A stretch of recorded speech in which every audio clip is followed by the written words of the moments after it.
ضلع راجنپور اپنے زرخیز زرعی علاقوں اور آم کے باغات کی وجہ سے جہاں دنیا بھر میں مشہور ہے، وہیں یہ ضلع پاکستان میں زہریلے سانپوں کے مسکن کی وجہ سے نمبر 1 پر بھی ہے۔ راجنپور پاکستان کے صوبہ پنجاب میں ڈیرہ غازی خان ڈویژن کا ایک ضلع ہے۔ راجنپور اور اس سے ملحقہ دریائے سندھ کے کنارے اور سیلابی علاقے پاکستان میں سانپوں کے کثرت سے پائے جانے والے اہم مقامات میں شامل ہیں۔ اس کی بنیادی وجہ یہاں کا گرم مرطوب ماحول، گھنے جنگلات اور دریائے سندھ کی قربت ہے، جو سانپوں کی افزائش کے لیے سازگار حالات فراہم کرتے ہیں۔ راجنپور کے علاقے میں کئی زہریلے اور غیر زہریلے سانپوں کی اقسام پائی جاتی ہیں، لیکن ہم بات کریں گے یہاں پہ پائے جانے والے زہریلے سانپ اور ان کی اقسام کے بارے میں۔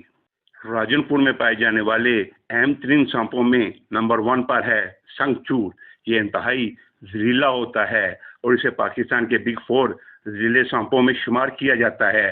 یہ زیادہ تر رات کو نکلتا ہے۔ کوبرا، یہ زہریلا سانپ بھی دریائے سندھ کے قریبی علاقوں میں کثرت سے ملتا ہے۔ رسل ویپر ایک موٹا اور بھاری جسم رکھنے والا انتہائی زہریلا سانپ ہے۔ سوائی، جس کو سافٹ اسکل ویپر بھی کہتے ہیں، یہ ریتلا اور پتھریلا سانپ اپنے جسم کو رگڑ کر آری جیسی آواز نکالتا ہے۔ اب بات کرتے ہیں غیر زہریلے سانپ جو راجنپور میں پائے جاتے ہیں۔ انڈین سیڈ بوا، جسے ہم 2 منھ سانپ بھی کہتے ہیں، یہ ایک موٹا، چھوٹا اور غیر زہریلا سانپ ہے۔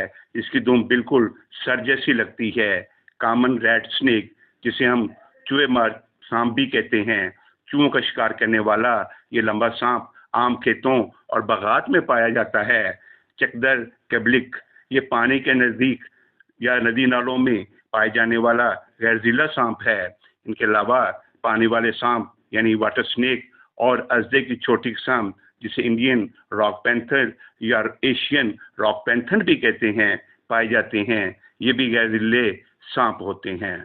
اگر آپ کو یہ ویڈیو پسند آئے تو چینل کو سبسکرائب کر دیں، کومنٹس میں اپنی رائے ضرور دیں۔ آپ کی سوچ ہمارے لیے قیمتی ہے اور اس پیغام کو دوسروں تک پہنچائے۔ دعا ہے اللہ تعالیٰ آپ کو حامی و ناصر ہو، آمین۔